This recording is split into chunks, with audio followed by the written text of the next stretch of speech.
Era para ser apenas mais uma manhã arrastada de visita a um lugar que, na minha infância, eu não compreendia, mas respeitava sem saber direito o porquê. O céu estava fechado com aquele cinza estranho que não chovia, mas também não clareava.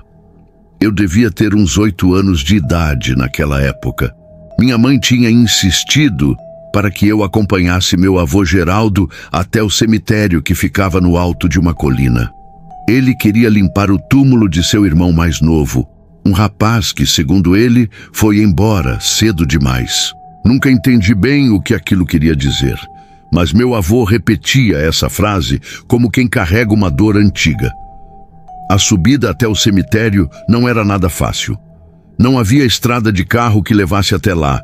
A gente subia sempre a pé, seguindo uma calçada torta, tomada pelas raízes das árvores e pelo mato crescido que teimava em engolir o caminho. Do lado direito havia uma cerca de arame farpado, rasgada em vários pontos, como se ninguém tivesse se importado em consertar. Perto da entrada crescia uma figueira torta, de galhos retorcidos, que parecia ter se moldado ao vento constante daquela encosta. O cemitério em si era simples. Túmulos baixos, a maior parte de cimento cru, cruzes de madeira já carcomidas pelo tempo e alguns poucos jazigos de alvenaria mais recentes. O chão parecia sempre úmido, mesmo nos dias mais secos, como se houvesse uma umidade que nunca abandonava aquele lugar. Era um espaço que não mudava com o tempo. A mesma grama rala, as mesmas plaquinhas de ferro enferrujadas, a mesma água parada nas garrafinhas de flores artificiais. Meu avô Geraldo andava devagar, com seus passos curtos e arrastados, levando numa sacola algumas velas, um trapo molhado e uma garrafinha com água misturada a anil. Era assim que ele fazia a limpeza do túmulo do irmão, como se fosse um ritual. Enquanto ele se abaixava e começava a esfregar a lápide, eu fiquei ali sem saber onde me colocar. Tentar achar um canto para sentar era difícil. O chão era mole e eu tinha medo de pisar em algum lugar errado. Criança percebe essas coisas. Foi então que notei algo que, até hoje, mora em mim como uma sombra. O vento ali em cima da colina soprava com força, assoviava alto. Batia nos galhos secos, levantava folhas mortas, espalhava poeira.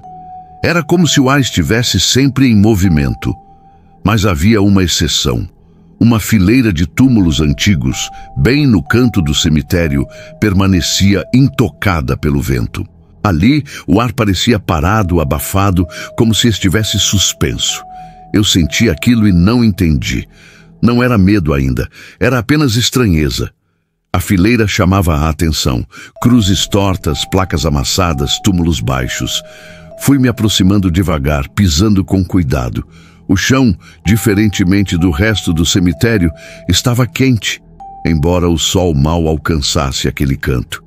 Quanto mais eu olhava, mais percebia que todos os túmulos daquela parte eram pequenos, menores que os outros. Achei que era apenas por serem muito antigos, mas logo vi as inscrições. Li numa plaquinha, filha amada 4 anos. A do lado dizia, nos deixou cedo demais. E assim seguia. Todos eram de crianças. Nenhuma flor nova, nenhum brinquedo, nenhum nome que eu conhecesse. Até que meus olhos pararam em um túmulo específico. A placa de ferro, apesar da ferrugem, deixava ver nitidamente um nome. O meu nome. Nome e sobrenome, igualzinho. O choque foi tão grande que fiquei parado, duro, sem saber o que fazer. O ar ali parecia diferente, não pesado, mas silencioso demais, como se até o vento tivesse respeito por aquele canto.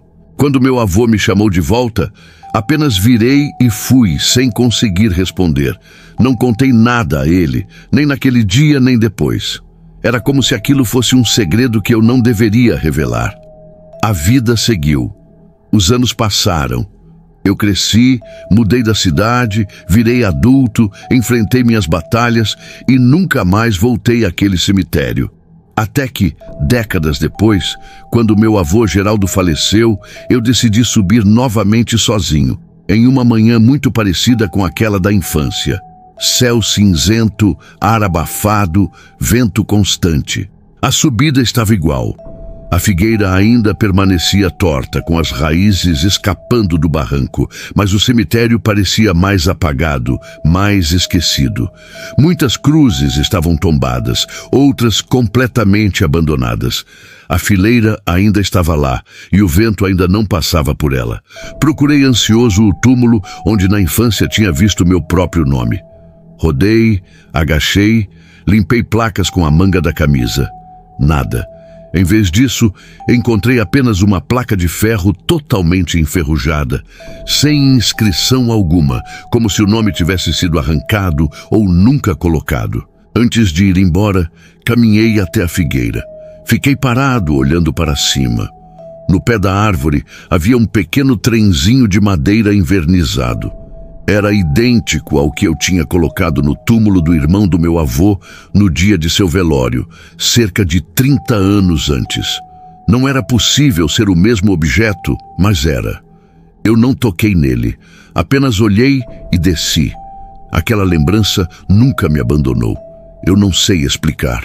O que mais mexeu comigo não foi ter visto o trenzinho, mas a forma como o vento, ainda hoje, se recusa a entrar naquela fileira. Era como se aquele pedaço do cemitério vivesse em outro clima, em outro tempo, em outro entendimento das coisas. Durante anos, tentei racionalizar. Será que o túmulo com meu nome foi apenas coincidência? É possível, claro, nomes se repetem. Talvez fosse alguém da família distante, algum homônimo. Mas eu me recordo da grafia, do sobrenome, do formato das letras. Era idêntico. O detalhe que mais me atormentava, no entanto, era a idade inscrita embaixo. Eu não sei se li certo, mas na minha lembrança estava lá, 8 anos. A idade que eu tinha naquele dia. Não era sonho, não era invenção de criança. Eu lembro do cheiro do trapo com anil que meu avô usava. Lembro da terra molhada sob o sol abafado. Lembro da sombra da figueira tremendo ao redor, menos naquela fileira. Cresci como qualquer um. Trabalhei, paguei contas, cuidei de gente, corri contra o tempo. Mas tem lembranças que não aceitam canto dentro de nós.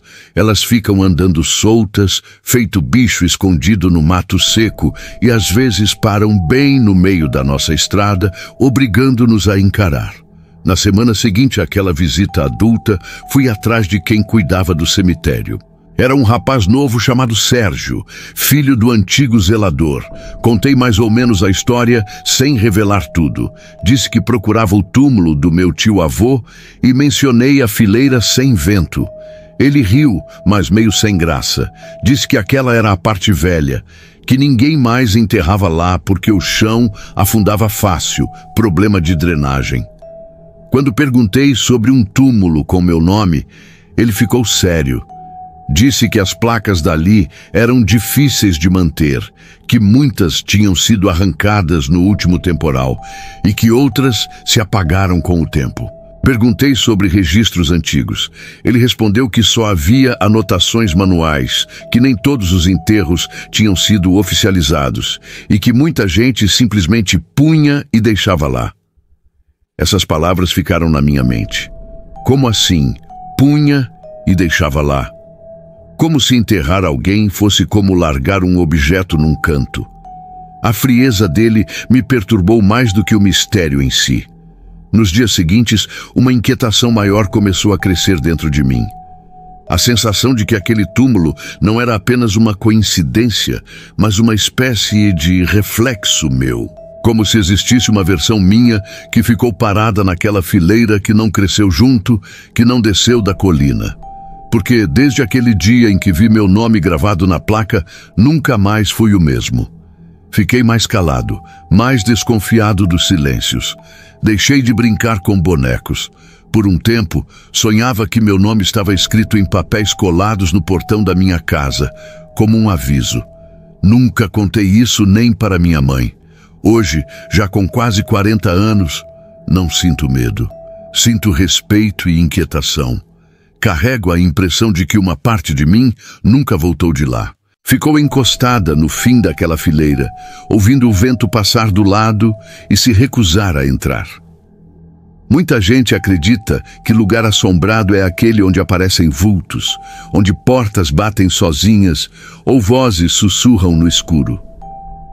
Mas, na minha experiência, o lugar mais assombrado é justamente aquele que não mostra nada, que se cala, que guarda o silêncio como se estivesse esperando alguém.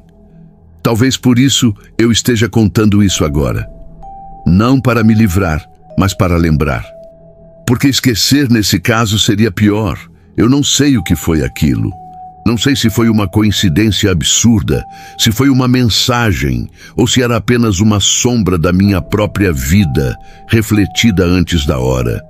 Mas eu sei onde aconteceu, sei o que vi, e sei que ficou lá, no alto daquela colina, naquele canto onde nem o vento tem coragem de entrar.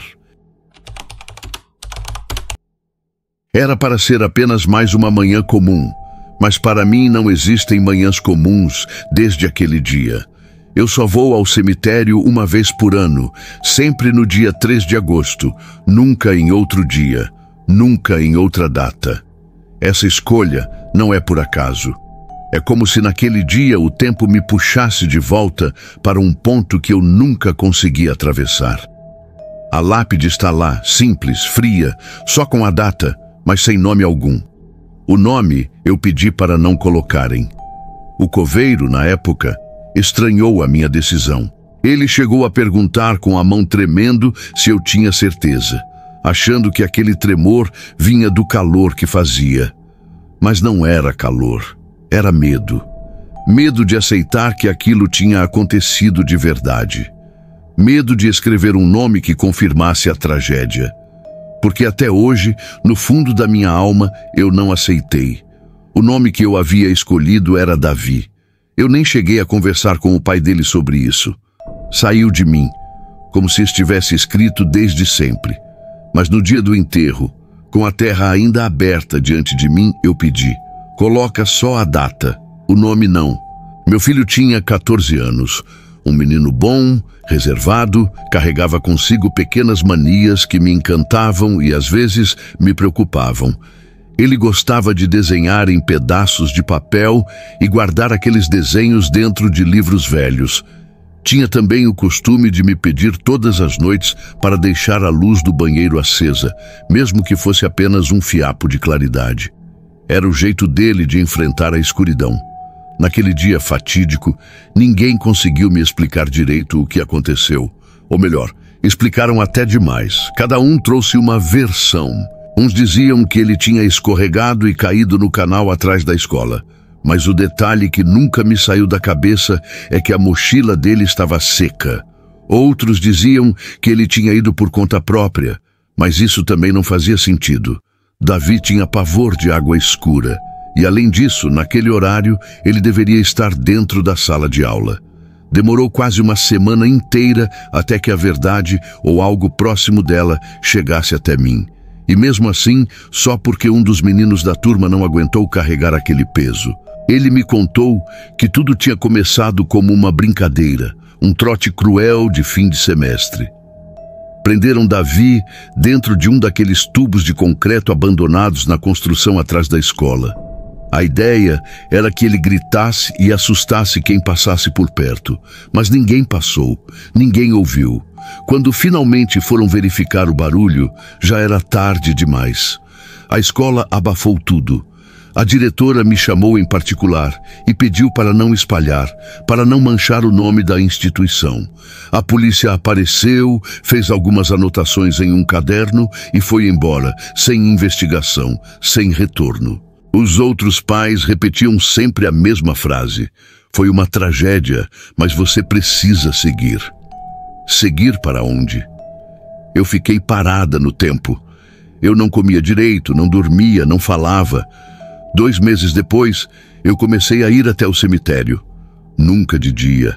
Ia de madrugada, quando a cidade dormia. Levava uma flor, deixava ali. Às vezes, apenas me sentava diante da placa de cimento que carregava apenas a data, sem nome algum. e ficava ali, em silêncio. Mas mesmo no silêncio, eu sentia que não estava sozinha. Houve uma noite em que encontrei o vaso de flores virado para o lado errado. Estava seco, mas limpo, embora tivesse chovido naquela madrugada. Outra vez, eu deixei uma camisa dobrada, propositalmente, em cima da mureta para testar. No outro dia, a camisa estava seca, intacta, enquanto o chão em volta estava completamente encharcado. Ninguém acreditava nas coisas que eu sentia ali. Eu mesma parei de falar a respeito. Passei a guardar tudo dentro de mim, escrevendo apenas em folhas soltas que depois queimava na pia. Uma vez escrevi: "Se você ainda sente frio, me avisa." Naquela mesma noite, a roupa que eu havia deixado caiu da mureta sem vento algum. Não era fantasma, não era imaginação. Era a ausência. Era como se a ausência tivesse ganhado corpo, como se tivesse se tornado uma presença rotineira naquele espaço vazio. Em uma dessas noites, encostei meu ouvido contra o mármore. Não sei explicar porquê, apenas senti que deveria fazer aquilo. E juro, não com fé nem com medo, mas com uma calma estranha. Eu ouvi algo.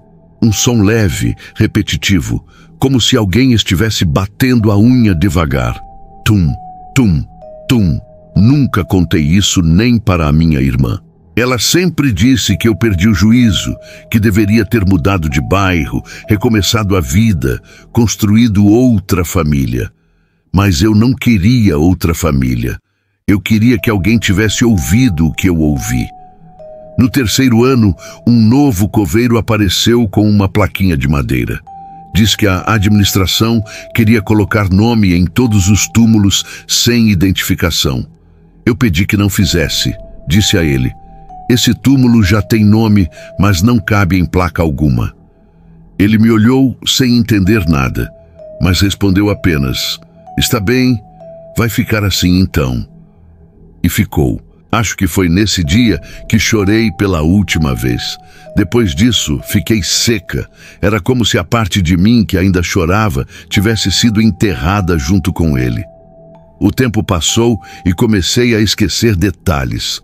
O rosto dele se embaralhava dentro da minha memória. Me agarrava às fotografias, mas não era o mesmo. O que eu lembrava com clareza era o sorriso torto, o olhar tímido na porta de casa, o cabelo ainda molhado depois da escola. Coisas que não ficam registradas em fotos. Muitos anos depois, criei coragem e voltei ao canal. Fui sozinha, levei uma muda de roupa dele, a que usava nos domingos, e uma vela. Enterrei a roupa perto da borda, em um ponto onde até hoje nada cresce, nem mato, nem flor. Pensei, agora está enterrado onde deveria estar. Mas mesmo assim, toda noite de 3 de agosto, eu ainda escuto aquele som, tum, tum, tum, como se alguém ainda estivesse pedindo para sair. Depois desse dia no canal, nunca mais voltei lá. Evitei não só aquele lugar, mas todo o caminho que pudesse me lembrar. As pessoas falam que o luto passa, que com o tempo melhora. Não passa. O que acontece é que a gente aprende a andar ao redor dele, como quem conhece o degrau no escuro e já levanta o pé com cuidado para não tropeçar. Meu marido também mudou depois de tudo. Ele nunca foi de falar muito, mas depois da tragédia passou a trabalhar em outro turno, mais distante, e se afastou da igreja, dos vizinhos. Um silêncio pesado tomou conta da casa. Em um dos anos, ele chegou a colocar uma geladeira em frente às fotos de família. Disse que era para abrir espaço na estante, mas eu entendi. Ele não queria mais olhar para aquilo. No 6º ano, uma funcionária da prefeitura bateu na minha porta falando de um novo projeto de lápides padronizadas. Disse que iriam refazer o cemitério, colocando identificação completa em todos os túmulos. Eu ouvi tudo, agradeci, mas na reunião nunca apareci. Para eles, nome era registro. Para mim, nome era chamado. E Davi nunca respondeu ao chamado. No ano passado, como de costume, fui no dia 3 de agosto. Levei uma flor de papel dobrado, daquelas que não murcham com o tempo. Achei que seria mais uma visita igual às outras, mas dessa vez havia uma senhora por perto, limpando uma lápide vizinha com um balde pequeno e uma escova de unha. Ela olhou para mim e disse: "A senhora sempre vem nesse dia, não é?" Eu apenas confirmei com um gesto. Então ela falou: "Meu neto está aqui também, ele e mais 2 colegas da mesma sala." Naquele momento senti um enjoo súbito, como se alguém tivesse soprado pó quente dentro da minha cabeça. Ela citou os nomes, e um deles era justamente aquele que, anos antes, tinham mencionado como o responsável por iniciar a brincadeira. O mesmo que segurou a tampa do tubo. Eu não disse nada. Apenas levantei, fui até o banheiro do cemitério e lavei o rosto. Não senti raiva, não senti tristeza. Senti algo sem nome. Como se todo esse tempo eu tivesse enterrado a coisa errada. Não era Davi, era o silêncio. Naquela noite, em casa, fiquei deitada sem conseguir dormir. O ventilador girava no teto fazendo um som irregular, e no meio daquele ruído ouvi de novo: tum, tum, tum. Mas dessa vez não soou como medo, soou como saudade, porque no fundo eu não queria respostas, não queria justiça, só queria que alguém tivesse escutado ele sair. Hoje, quando me perguntam por que a lápide não tem nome, eu digo que foi erro do cemitério. Uma mentira boa que encerra a conversa, mas eu sei a verdade. Eu mesma pedi para não escrever, porque até hoje eu não sei se foi ele que ficou preso lá dentro ou se fui eu. Ainda deixo flores, mas coloco no chão, porque no fundo eu sei que ele nunca descansou ali embaixo. Enterrar os mortos é fácil. O difícil é seguir em pé do lado de fora, com o nome preso na garganta e a alma sem lugar para descansar. E se você escutou o meu relato até aqui, talvez também tenha sentido esse peso. Porque a morte leva quem amamos, mas o silêncio, esse, fica para sempre. Essa história mostra o lado mais cruel do luto, quando o silêncio é mais doloroso que a própria morte. É um relato de ausência transformada em presença, de lembranças que se tornam assombros. O que deveria ser esquecimento vira rotina. E no fim, o que nos atormenta não é o que foi enterrado, mas o que nunca conseguiu descansar. Talvez exista uma explicação simples: coincidência de nomes, memória falha de uma criança, deterioração de placas antigas. Mas há elementos que não se encaixam nessa lógica, como o vento que se recusa a passar, o trenzinho reaparecido, a lembrança clara da idade que coincidia com a minha. Experiências assim não se tratam apenas de medo, mas de marcas. Elas nos obrigam a encarar a fragilidade da nossa própria identidade e a questionar se há linhas paralelas, versões nossas que ficam pelo caminho. O que mais me assusta não é a morte, mas a ideia de que parte de nós pode permanecer presa em lugares, esperando silenciosa, como um eco que nunca se apaga. Você também pode enviar seu relato para o e-mail na descrição. Até a próxima.